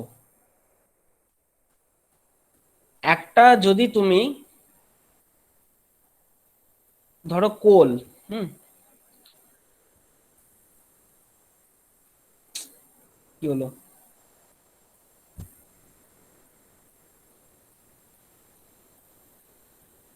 এই যে কোল, 100% কোল থেকে যে 100% যতটুকু তোমার অ্যাশ হওয়ার কথা, হ্যাঁ, যতটুকু অ্যাশ হওয়ার কথা তার মধ্যে 10 to 20% অ্যাশ, 10 to 20% অ্যাশ তুমি পাবে বটম অ্যাশ থেকে। আমরা যে ভাবলাম যে এত যে কয়লা পোড়ালাম, কয়লা কি সঙ্গে সঙ্গে ছাই হয়ে এখানেই ম্যাক্সিমাম চলে আসে? প্রথম শটেই মনে হওয়ার কথা যে নিশ্চয়ই বটম অ্যাশ থেকে সব থেকে বেশি ছাই পাওয়ার কথা। বাস্তব ঘটনা হচ্ছে বটম অ্যাশ থেকে মাত্র 10 to 20% ছাই পাওয়া যায়, যেখানে ছাইয়ের কণাগুলো দেখো এতটা বড়, এই যে ব্রাউন কালারে দেখিয়েছে, ছাইয়ের কণাগুলো যদি এতটা বড় হয়, মানে এটা একটা হিসেব করে দেখিয়েছে কম্প্যারিজন করে। ইকোনমাইজার থেকে অ্যাশ পাওয়া যায় অনলি 1% অ্যাশ, এয়ার প্রিহিটার থেকেও পাওয়া যায় ওরকম 1% অ্যাশ। বাকি দেখো 80 to 90% অ্যাশ পাওয়া যায় ইলেকট্রোস্ট্যাটিক প্রেসিপিটেটর থেকে। বুঝতে পারছো এ কতটা ইম্পর্টেন্ট অ্যাসেন্ডিং প্ল্যান্টের জন্য? হিউজ ইম্পর্টেন্ট এই ইএসপি। ইএসপি ছাড়া কিন্তু অ্যাকচুয়ালি ইএসপি না থাকলে, আমি আগেই বললাম, ইএসপি থাকলে তোমার কোনো পাওয়ার প্ল্যান্ট কোনো পরিবেশ দূষণ সেই অর্থে করবে না। আচ্ছা একটু হোল্ড করো তো। হ্যাঁ স্যার, আপনাকে আমি একটা কারণে ফোন করেছিলাম, সেটা হচ্ছে যে আমরা যে রুটিন ইয়ে করছি না, আমি যেমন কালকে একটা রুটিন ইয়ে করেছি, জাস্ট সাবমিট করে রেখেছি, ওটা অটোমেটিক আপনার কাছে ফরওয়ার্ড হয়ে যাচ্ছে। হুম, এটা সমস্যাটা হচ্ছে, ওটাই আপনাকে বলছিলাম স্যার এখন কিছু মানে ইয়ে করবেন না মানে, হ্যাঁ আপনি কিছু, হ্যাঁ আমার কমপ্লিট হোক তখন জানাবো। ঠিক আছে, ওকে। হুম হুম হুম। আচ্ছা ঠিক স্যার, আমি এখন একটা ক্লাস আমার চলছে, এটা নিয়েই তারপর আপনাকে বলেছি টাইমিংটা। হ্যাঁ হ্যাঁ হ্যাঁ। হুম। তো যেটা বলছিলাম আমি, সেটা হচ্ছে যে দেখো ফ্লাই অ্যাশ মানে ইএসপি থেকে যে ফ্লাই পড়ছে এটা হচ্ছে ফ্লাই অ্যাশ। তো এই ফ্লাই অ্যাশ থেকে আমরা 80 to 90% ফ্লাই অ্যাশ আমরা এখান থেকেই কালেক্ট করছি। এবং এই যে পার্টিকেল গুলো দেখতে পাচ্ছ এখানে কত ছোট ছোট পার্টিকেল। ইএসপিরও বিভিন্ন স্টেজেস আছে। প্রথম হচ্ছে স্টেজ এ। স্টেজ এ থেকে প্রায় 80%, অর্থাৎ ইএসপি থেকে টোটাল যে পার্সেন্ট ছাই পাচ্ছি সেইটাকে তুমি যদি 100% ধরো, তার মধ্যে 80% অ্যাশ স্টেজ এ থেকেই বেরিয়ে আসে। দেন স্টেজ বি থেকে বেরিয়েছে 70%, সেটা দেখো আরেকটু ছোট, এই কণাগুলো সাইজগুলো দেখো। এই দেখো এই সাইজগুলো জাস্ট দেখো। আর স্টেজ 3 থেকে বেরিয়েছে 3%, যেটা একবারেই ছোট পার্টিকেল। এবার এইখানে এই যে এইখান থেকে এই অবধি একটা মাপগুলো দেখিয়েছে, এটা জাস্ট তোমাকে কম্প্যারিজন করার জন্য বুঝিয়েছে। ফার্স্ট অফ অল, এই এত মোটা ছাইয়ের কণা এই যে এতটা বড় দেখাচ্ছে, এতটা বড় মোটেও নয়। এইটাকে তুমি হাতে নিলে হয়তো খুব ছোট আকারে দেখবে যে হ্যাঁ এই কণাটা তুমি বুঝতে পারবে গুঁড়ো গুঁড়ো টাইপের। তো এইটা যে একটা গুঁড়ো হয়, একটা ছোট্ট গুঁড়ো হয় তোমার হাতের, তাহলে এইটাকে বুঝতে পারছো তুমি দেখতেই পাবে না। সেই কারণে ফ্লাই অ্যাশের যে পার্টিকেল সেটাকে খালি চোখে দেখাই যায় না, ওটা ওই জন্যই ফু দিলেই হাওয়ার মতো সঙ্গে উড়ে চলে। তো ইএসপি কতটা ইম্পর্টেন্ট, শুধুমাত্র এই 80 to 90% অ্যাশ আমরা কিন্তু ইএসপি থেকে পাই। তার মানে যে ধোঁয়াটা, এই ধোঁয়াটা যেটা বেরিয়ে আসছে এখান দিয়ে তোমার সুপার হিটার হয়ে ইকোনমাইজার হয়ে এয়ার প্রিহিটার হয়ে বেরিয়ে আসছে, ভেবো না যে এই ধোঁয়ার মধ্যে অশুদ্ধি নেই। এই ধোঁয়াটা সব থেকে বেশি ডেঞ্জারাস। আর 80 to 90% ছাই এই ব্যাটা ধোঁয়াটাই ক্যারি করে আনছে। তার মানে ইএসপি যদি না থাকে বুঝতে পারছো কতটা বাজে অবস্থা হবে। চিমনি স্ট্যাকে পাঠানোর আগে আমরা ইএসপি থেকে কালেক্ট করে নিই। ঠিক আছে, এটাই বলার বক্তব্য। এবার ইএসপির সব ডিটেল গুলো দেখানো হবে। বটম অ্যাশ দেখো এখানে যে লেখাটা আছে পড়ে নিও, লেখাটা এমন কিছু নাই। ওভারগ্রাউন্ডে পড়ছে বুঝতে পারছো, refractory line water impound maintain level. এই হপারের শেপটা কেমন দেখতে হয় এটা লিখেছে, ডবল ভি সেকশন টাইপ, মানে এই একটা ভি আর এই একটা ভি, এরকম ভি সেকশন টাইপ থাকে। বা অনেক ক্ষেত্রে ডাব্লু শেপও থাকে, এটা ডাব্লু মতো বলতে পারো। Bottom ash hopper having a hold up volume to store bottom ash and economizer ash of maximum allowable condition with the rate specified। মানে এমন ভাবে ডিজাইন করা হয়েছে বয়লারের শেপ গুলো, এমন ভাবে ডিজাইন করা হয়েছে যাতে যতটা যতটা সম্ভব দরকার ঠিক ততটা ততটা সম্ভব, মানে আমার ততটা পরিমাণ ছাই যাতে আমার এখানে আসতে পারে। ঠিক আছে, এবং এইখানটায় এই বটম হপার আছে না, এই হপারের এই জায়গাগুলো যেখানে আমি মার্কিং করছি, এই জায়গাগুলো অনেক ভাইব্রেটার মোটর থাকে। এই মোটরগুলো মাঝে মাঝেই চলে আর বয়লারটাকে ঠোকা মারে, ধাক্কা মারে হাতুড়ি দিয়ে, যাতে যেটুকু ছাই লেগে থাকে, মানে এই গায়ে গায়ে যে ছাইগুলো লেগে আছে সেগুলো ঝরে তলা দিয়ে চলে আসে, পরে পড়ে যায়। এর গায়ে ভাইব্রেটার থাকে অ্যাকচুয়ালি। তো আর এটা হচ্ছে বটম অ্যাশ হ্যান্ডলিং সিস্টেম। আর ফ্লাই অ্যাশটা বুঝতেই পারছো, এখানে ইএসপি হপার থাকে, যেটা বললাম ইএসপির সাথে হপার আছে। ইলেকট্রোস্ট্যাটিক প্রেসিপিটারের কাজ হচ্ছে তোমার, বা একে বলে ফ্যাব্রিক ব্যাড ফিল্টার বলা হয়। এটা হচ্ছে ফার্নেসের বাইরে, outlet of the furnace, furnace থেকে একটু দূরে, বললাম না 10-20 মিটার দূরে। আর before the ID fan, chimney স্ট্যাকের নিচে আছে আইডি ফ্যান, সেই আইডি ফ্যানের জাস্ট আগে ওই জায়গাটা রয়েছে। And extracted by vacuum pumps, ওই যে পাম্পগুলো দেখলে ওগুলো ভ্যাকাম পাম্প, যেটা বললাম ব্লোয়ার দিয়ে বা ভ্যাকাম দিয়ে যেটা বার করে। হুম। আর ইএসপি কি জিনিস এইটার পড়ার দরকার, আচ্ছা যে বলে যেখানে কিছু নয়। ফ্লাই অ্যাশটা হচ্ছে pneumatically transport to the storage silo from subsequent transport by truck. যদি এই সিস্টেমটা এমন হয় যে এখানে যে এই যে ফ্লাই অ্যাশের সিস্টেমটা দেখিয়েছে স্টোরেজটা, যদি এইটা আর এইটার মধ্যে এক জায়গায় মিক্স করা না যায়, সেক্ষেত্রে অনেক সময় ফ্লাই অ্যাশকে কালেক্ট করে নেওয়া হয় ট্রাকে করে, বড় বড় ট্রাক, সেই ট্রাকগুলো দিন মানে এখানে যে কাদাটা তৈরি হচ্ছে কাদাটা ট্রাকে লোড করে জেসিবি দিয়ে, জেসিবি মেশিন দিয়ে ট্রাকে কাদা লোড করে, সেই কাদাগুলো ট্রাকে করে গিয়ে অ্যাসপন্ডিকেট কাদাগুলো ডাম্প করে আসে। মানে এখানেও জেসিবি কাজ করছে, ওখানেও জেসিবি কাজ করছে, সব সময় এরকম আছে সিস্টেম। সেই একই জিনিস সেখানে একবার দেখানো হয়েছে, দেখতেই পাচ্ছ। আচ্ছা না সরি, এটা হচ্ছে তোমার এই স্লারি সিস্টেমটা, যেখান থেকে ধরো হপার থেকে ছাইগুলো কালেক্ট করলো, সেটা একটা জায়গায় দিয়ে চলে আসে, যে এখানটা ফিল্টার সেপারেটর থাকে। ফিল্টারের মধ্যে আরো যদি কোনো অন্য কোনো লোহার টুকরো বা এটা ওটা কিছু মেশে থাকে, তাহলে সেটাকে আলাদা করা হয়, দেন এখানে মেশানো হয়, সেটাকে তোমার এখানে দেখতে পাচ্ছ একটা পাম্প চলছে, দিয়ে সেটাকে নিয়ে তারপর স্টোরেজ বিনে ফেলা হয়। ওখান থেকে এবার এই যে দেখছো ট্রাক আছে, এই যে ট্রাকে করে কাদাগুলোকে নিয়ে অন্য জায়গায় চলে যায়। ফ্লাই অ্যাশকে যদি কাদার মানে ট্রাকে করে ডিসপোজ করতে হয় ট্রাক দিয়ে, তাহলে এইভাবে করতে হবে। এই হচ্ছে ব্যাপার। মানে এক মানে বিরাট বাজে ব্যাপার আর কি সোজা কথা। ফ্লাই অ্যাশ মানে যেখানে অ্যাশ হ্যান্ডলিং প্ল্যান্ট, এ সব লোকগুলো কাজ করছে, সবার গায়ে ধুলো, সবাই কাদা মেখে আছে, মানে একদম একটা বাজে, মানে পাওয়ার প্ল্যান্টের সব থেকে যে জায়গাটা দেখলে তোমার মানে মন থেকে ভক্তি উড়ে যাবে সেটা হচ্ছে এই অ্যাসেম্বলিং প্ল্যান্ট। ইভেন যে ইঞ্জিনিয়ার এখানে, বিটেক ইঞ্জিনিয়ার এখানে কাজ করছেন, উনিও, ওনারও প্যান্টে সবসময় ছাই ফাই লেগে থাকে। আমরা অ্যাসাইনমেন্ট ঘুরতে গেছি, সেখানে যে ইঞ্জিনিয়ার ঢুকেছিলেন উনি এই ইএসপি হপারটা না, এই হপারের ভেতরে ঢুকেছিলেন, ঢুকে আমাদের দেখাচ্ছিলেন, বেরিয়ে সময় দুটো প্যান্ট পুরো ছাই। ও বলে রোজ আমাকে এক সেট জামা নিয়ে আসতে হয়, এই একবেলা যে ঢুকলাম ওই জামা প্যান্ট চেঞ্জ করে আমি আবার একটা জামা প্যান্ট পরে নিই, আমি অফিসে আসি 2 সেট জামা প্যান্ট নিয়ে আসি। তো এই হচ্ছে অ্যাসাইনমেন্ট প্ল্যান্ট আর কি, ঠিক আছে। শোনো, এইটা পড়ে নেবে, এটা কিছুই না। এই যে ইট তৈরি করা, হ্যাঁ, মাটি তৈরি করা, রোড কনস্ট্রাকশনের কাছে ব্লক তৈরি করা, এইসব জিনিসগুলো। এছাড়াও আরো কসমেটিক তৈরি, দেখো যে তোমরা যে গালে, এই মেয়েরা যে গালের কসমেটিক মাখো, দেখো কসমেটিক তৈরিতেও ছাই লাগে, টুথপেস্ট, হ্যাঁ, এরকম আছে আরো অনেক জিনিস, এগুলো নিজেরা একটু পড়ে নেবে। আচ্ছা, এবার আমি যেটা দিয়ে করবো সেটা হচ্ছে ইএসপি। ইএসপি ব্যাপারটাকে একটু দেখাবো, ঠিক আছে। ইএসপির ভিডিওটা নামানো নাই না, একটু দাঁড়াও, নামিনি।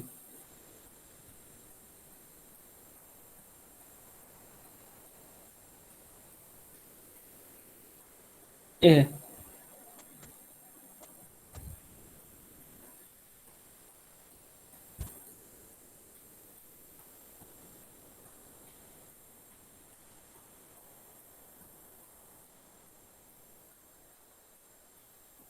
কোথায় গেল, নেই কেন?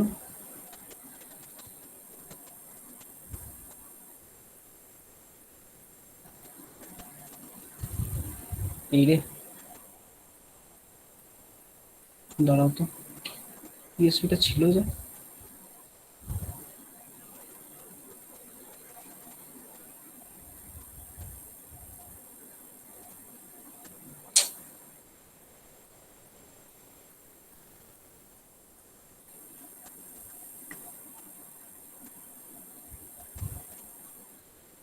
সরি, ভিডিওটা আমি পাচ্ছি না, একটু দাঁড়াও, দেখি, ছিল তো ভিডিওটা।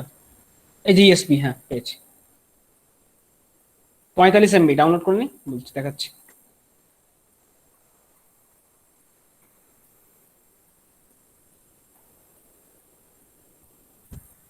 ইএসপির ভিডিও ভালো করে আমি দেখাচ্ছি, ইএসপির ভিডিওটা দেখলেই তোমরা বুঝতে পারবে যে অ্যাকচুয়ালি কিভাবে তোমার ছাইটা থেকে, মানে একটা ধোঁয়া থেকে আমরা ছাইকে আলাদা করছি, সেটা ইএসপি তে দেখো।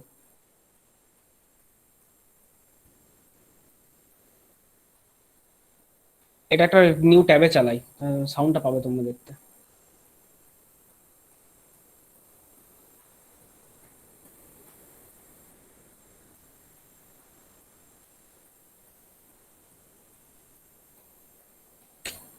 দাঁড়াও,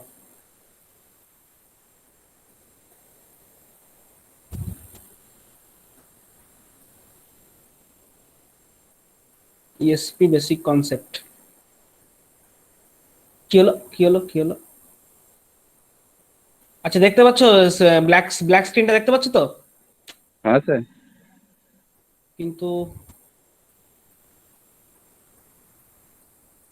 দাঁড়াও, একটা সমস্যা হয়েছে, কিছু একটা কারণে ঝাড় খেয়ে গেল ব্যাপারটা।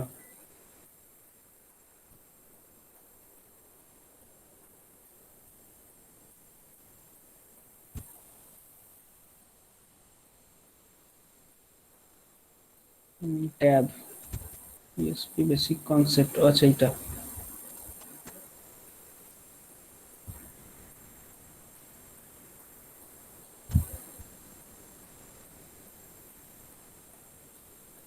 দেখতে পাচ্ছ, দেখতে পাচ্ছ এটা পুরো অডিও শুনতে পাচ্ছ? স্যার কিছুই তো স্যার নেই। ব্ল্যাক স্ক্রিন আসছে sir.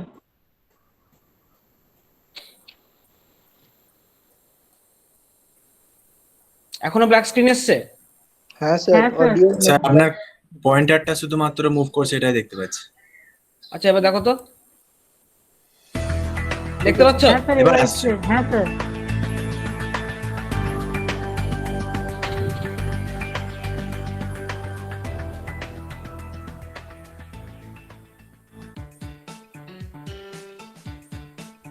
Electrostatic precipitators or ESP.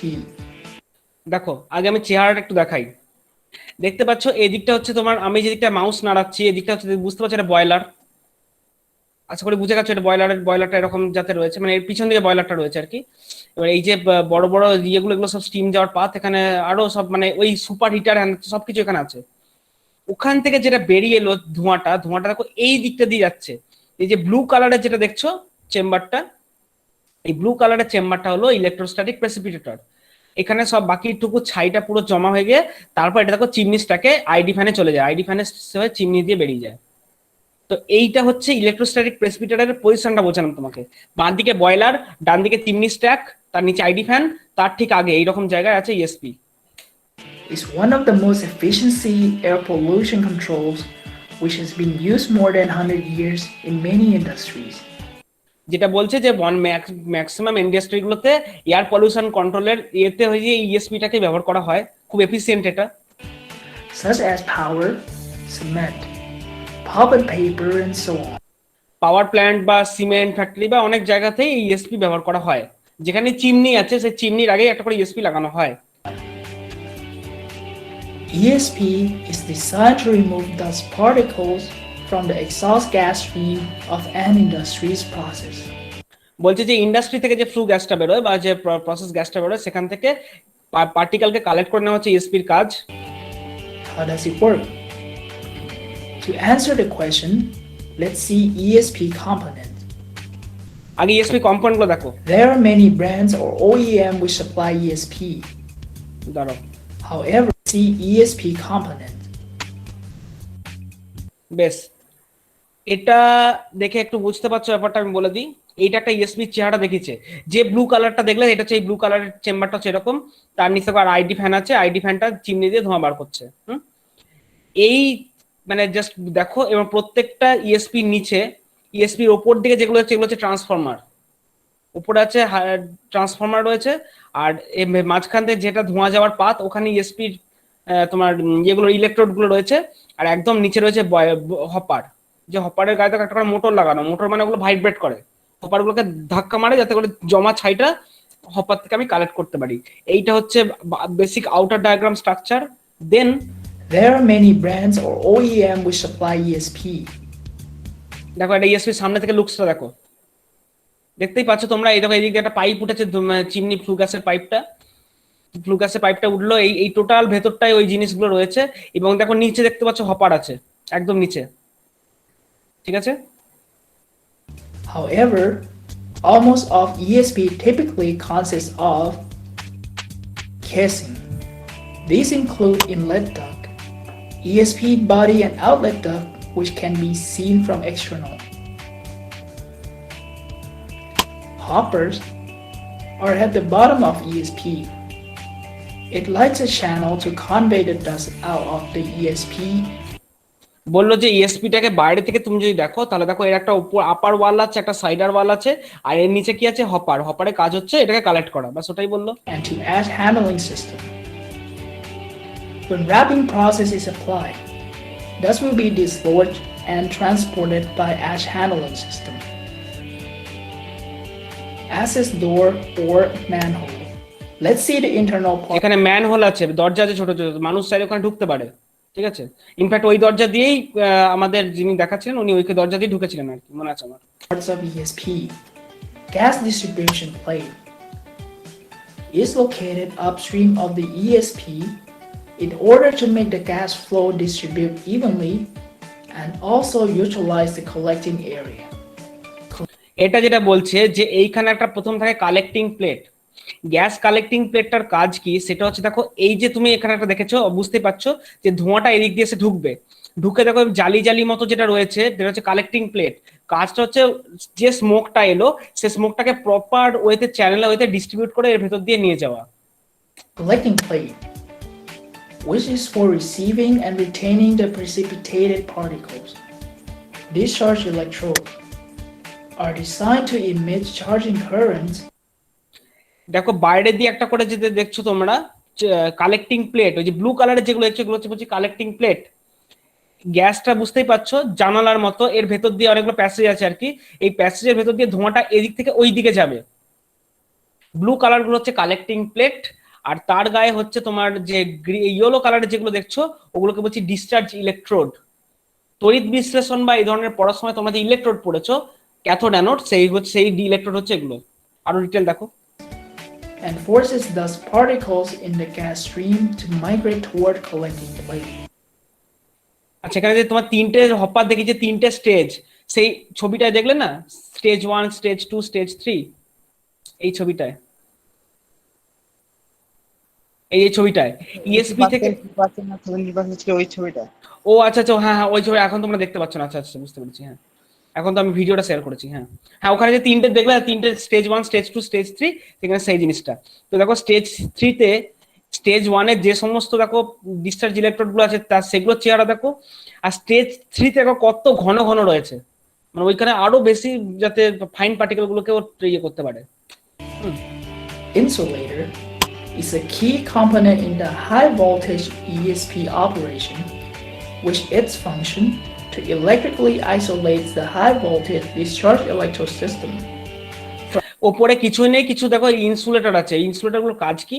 ধরো এইটা তো একটা বাড়ির ছাদ, মানে এটা একটা, বুঝতে পারছো ইএসপির ছাদটা এরকম, সেই ছাদের মধ্যে এই এই জায়গাগুলো দিয়ে এই যে ইলেকট্রোড গুলো আছে, এখানে তো হাই ভোল্টেজ চার্জ করবে, হাই ভোল্টেজ ডিসি।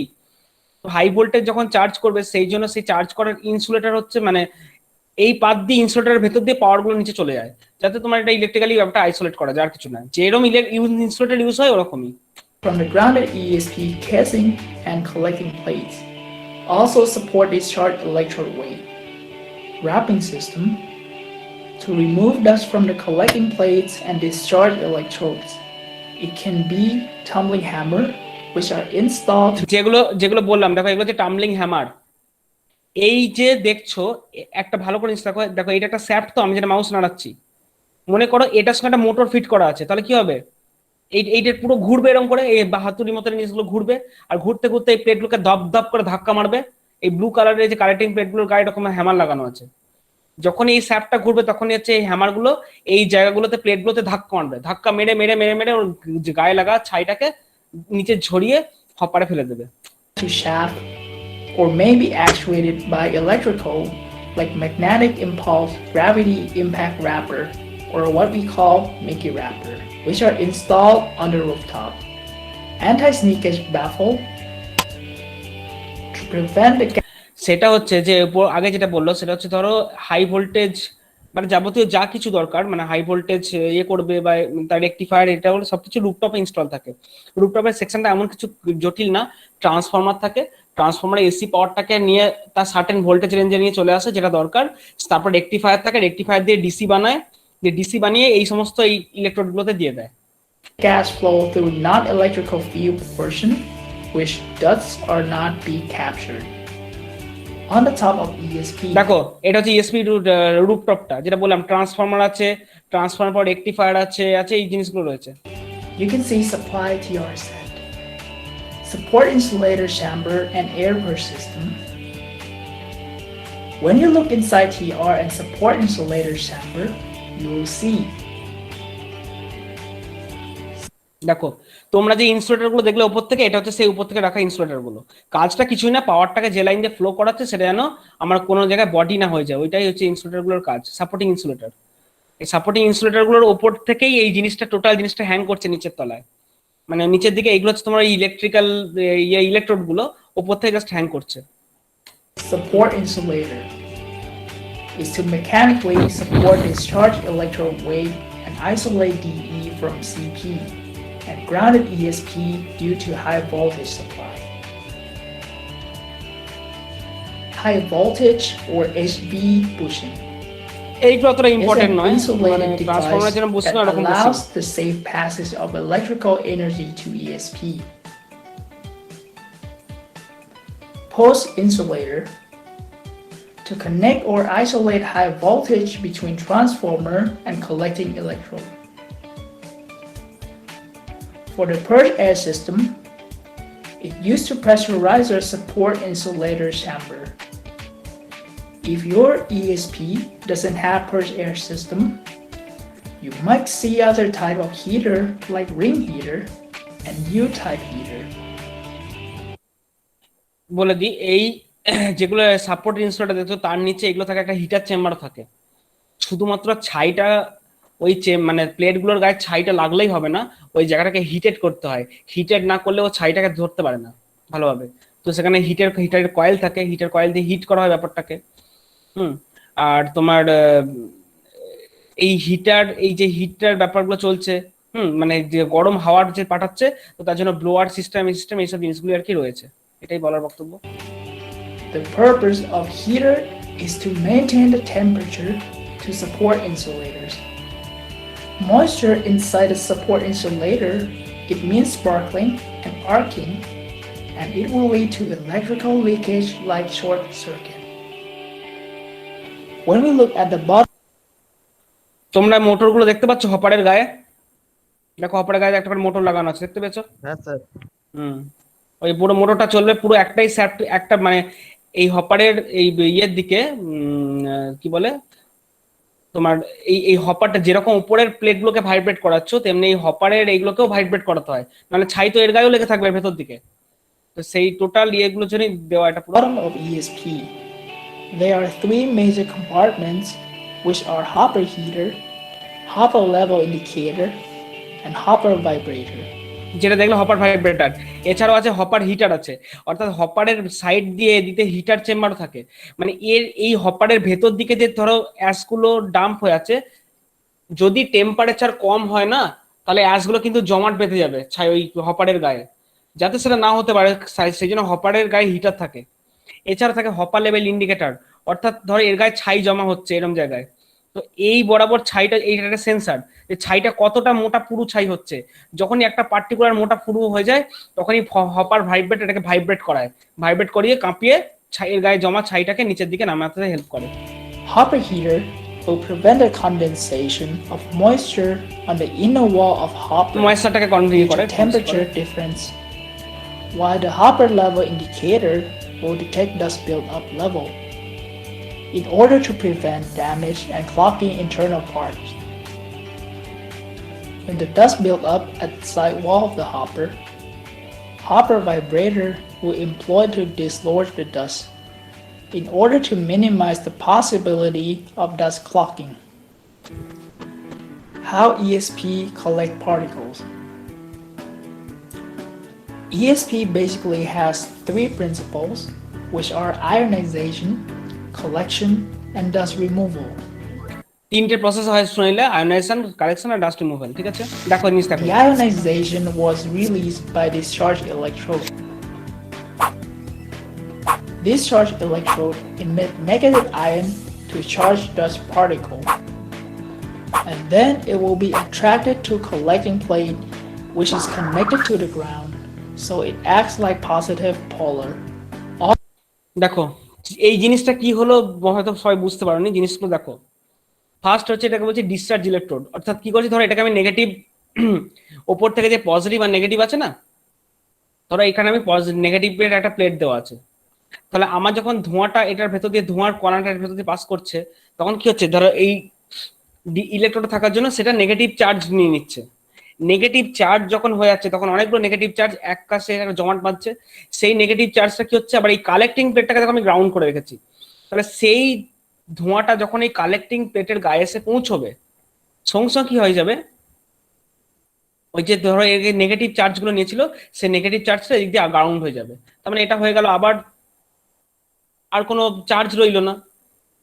তার মানে কি এটা তোমার আলাদা করলাম আমি একটু জিনিসটা একটু ইয়ে করে বলি ব্যাপারটা খুলে। ধরো সালফার ডাইঅক্সাইড, সালফার ডাইঅক্সাইড তুমি যদি ধরো সালফার ডাইঅক্সাইডকে এরকম ধরো পজিটিভ আর নেগেটিভ ইলেকট্রোডের ভেতর দিয়ে পাঠাচ্ছ। এবার সালফার ডাইঅক্সাইড একটা স্টেবল কম্পাউন্ড, তাকে যদি তুমি ইলেকট্রোডের ভেতর দিয়ে পাঠাও, ওই গ্যাসটা একটু আয়োনাইজ ফর্ম করবে, এস ডবল প্লাস ওদিকে ও মাইনাস এরকম একটা হওয়ার চেষ্টা করবে। তাহলে এস ডবল প্লাস আর ও মাইনাস এরকম হওয়ার চেষ্টা করলো। এবার এস ডবল প্লাস সে তখন কি হলো, সে আর অক্সিজেন মানে এস আর অক্সিজেন তখন ধরো একটু আলাদা হয়ে যাওয়ার চেষ্টা করছে, এসটা এস প্লাস প্লাস হয়ে যাচ্ছে, ওটা ও মাইনাস হচ্ছে। সেইটা যখন এরকম কালেক্টিং প্লেট এসে পৌঁছচ্ছে, তখন তারা ডিসচার্জ হয়ে গেল, অর্থাৎ এস এর প্লাস আধানটা আর্থ হয়ে গেল, মানে নর্মাল সালফারের কণা হয়ে গেল, অক্সিজেন যেটা ছিল সেটার নেগেটিভ ইয়েটা আর্থ হয়ে গেল, তখন অক্সিজেন, নর্মাল অক্সিজেন পরমাণু হয়ে গেল, মানে স্টেবল, সেটা অক্সিজেন গ্যাস হয়ে উড়ে চলে গেল। আর সালফারের কণাটা যেটা ছিল, SO2 গ্যাস থেকে যে সালফারের কণাটা বেরোলো, ওইটা তার নিজের চার্জটাকে ডিসচার্জ করে সালফারের কণা হিসেবে কালেক্টিং প্লেটের গায়ে এইরকম ভাবে লেগে গেছে। মানে কিছুই না, একটা যে গ্যাসের কম্পাউন্ড গুলোকে বার করছি আমি, সেইটাকে একটা হাই ভোল্টেজ ইলেকট্রোডের ভেতর দিয়ে পাঠাচ্ছি, ওদেরকে আয়োনাইজ করে দিচ্ছি, আয়োনাইজ ইচ্ছে করে করতে দিচ্ছি যাতে আয়োনাইজড কন্ডিশনে থাকে। যেই তারা কালেক্টিং প্লেটে এসে পৌঁছবে, নিজের চার্জটা হারিয়েই নিজের আলাদা আলাদা কণা হয়ে যাবে। মানে এক্স্যাক্টলি বলতে গেলে কেমিক্যালি S+O2 = SO2 হয়, তার উল্টোটা SO2 ভেঙে গিয়ে S+O2, এই জিনিসটাই ইলেকট্রোস্ট্যাটিক প্রেসিপিটারের ভেতর করা হয়। All such dust particles in gas stream will be collected or attached on the collecting plate, which it is called in collection. After that, dust will be dispersed by wrapping system, which use vibration system to হাতুড়ি করে disperse dust ধাওয়া মারছে। particles from the collecting area. The dust particles are varies in size and it affects collection efficiency of the ESP. The speed of dust move toward the collecting plate is called migration velocity, which is perpendicular মানে একটা তোমার dust পার্টিকেলকে কি স্পিডে collect করছে, মানে কি স্পিডে এসে অ্যাট্রাক্ট করছে, ওটা বলে migration to velocity. the direction of gas flow. এয়ারটাকে উপর দিকে ফ্লো হয়ে যাচ্ছে, এয়ারকে। Therefore, the actual trajectory of dust particles is the result of these two components. Normally, bigger grain has larger surface area, which can carry more negative ion and speed up migration velocity. This is why bigger grain or dust is easier to be captured by the ESP. Overall, TR set supply high voltage DC current to discharge electrosystem and electrical field is generated. To maintain high electrical field strength and ensure superior collecting efficiency, controller is used to control operation of TR set. How efficient is ESP? It is well known that the stronger electrical field strength cause higher collection efficiency. Apart from mechanical condition, electrical field strength or secondary current will be larger for outlet field due to lower dust loading. High dust loading and coarse particles in inlet field encourage electrical spark but limit power to the ESP. In contrast, most of the dust are captured in inlet field from 70 to 80%. An outlet field is designed to capture fine particles. High collection efficiency can be met by operation of all electrical fields. Power industry are subjected to more restriction of emission regulation and policy. Electrostatic precipitator can be a good choice for clean air. However, দেখো right ESP ভেতরগুলো এরকম operation দেখতে। and maintenance routine can prolong your precipitator's life and secure its efficiency.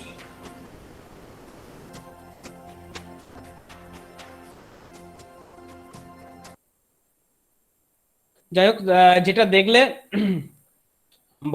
তোমরা জিনিসটা মোটামুটি বুঝতে পেরেছো জিনিসটা কি করছে। একটা জাস্ট গ্যাস যাচ্ছে, SO2 গ্যাস বা যাই গ্যাস যাক, সেই গ্যাসটা যেটাই যাচ্ছে বেসিক্যালি আমরা কি করছি, ওটা দুটো হাই ভোল্টেজ ইলেকট্রোড রেখেছি, তার ভেতর দিয়ে পাস হওয়ার সময় গ্যাসটাকে আয়োনাইজ করছি, ভেঙে যাচ্ছে নিজেই, ও দুটো আলাদা আলাদা পজিটিভ আর নেগেটিভ আয়নে ভেঙে যাচ্ছে। যারা যে প্লেটে গিয়ে পৌঁছচ্ছে, প্লেটটাকে গ্রাউন্ড করা থাকার জন্য তারা নিজের চার্জ হারিয়ে ফেলছে, দিয়ে ভারী কণা হয়ে ঝরে পড়ছে, আর গ্যাস পার্টিকেল অক্সিজেন বা এটা হচ্ছে গ্যাস হয়ে উপরে উপরে চলে যাচ্ছে। এই হচ্ছে দুটোকে আলাদা করার পদ্ধতি। বুঝতে পারছো, একটা ধোঁয়াকে, যেখানে ধোঁয়ার রাসায়নিক উপাদানটাকে আমি পুরো ভেঙে দিতে পারছি, কতটা এফিসিয়েন্ট হচ্ছে একটা ইএসপি। এবং সেই কারণে ইএসপি খুবই ভালো একটা জিনিস, এবং এয়ার পলিউশন কন্ট্রোলটাকে যথেষ্ট দুর্ধর্ষভাবে এটাকে ট্যাকেল করতে পারে এই জিনিসটা। তো দাঁড়াও, সরি।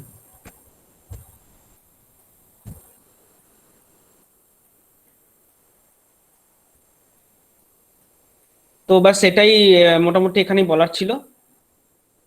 ইএসপি সম্পর্কে এই সংক্রান্ত কথাগুলোই বলার ছিল, আর বিশেষ কিছু একটা নেই। ইএসপির টিকা আসে পরীক্ষায়, কিভাবে কাজ করে তার ওই একটা ডায়াগ্রাম দিয়ে দেবো। ইএসপি মানে কিভাবে, আচ্ছা ইএসপি মানে ওই এটার মধ্যে রয়েছে, পাওয়ার প্ল্যান্টে যে পিডিএফটা পাঠিয়েছিলাম ওটার মধ্যে মনে হয় আছে, একবার দেখে নিও তো।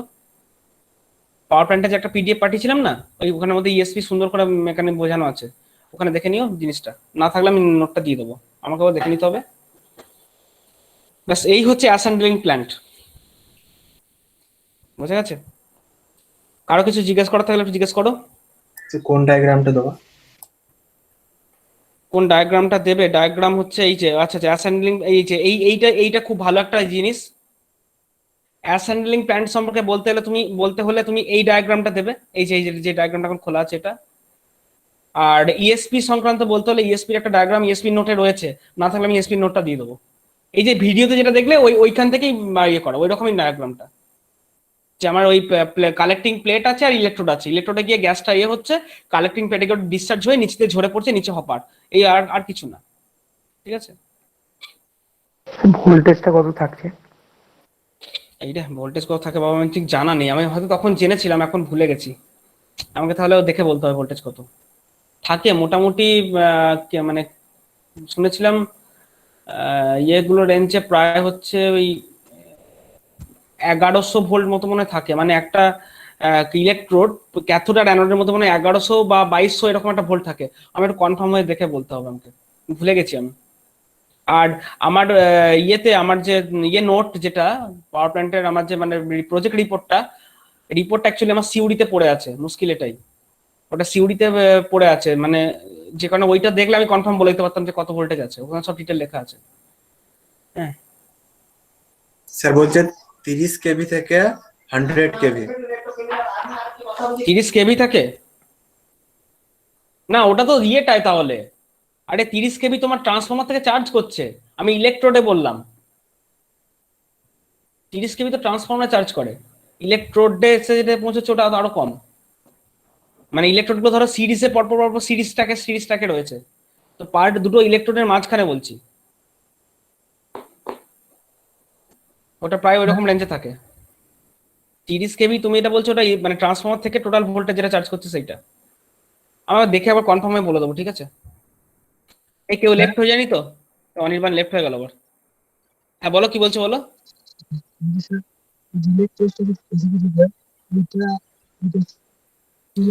তোমার ভয়েসটা ঠিক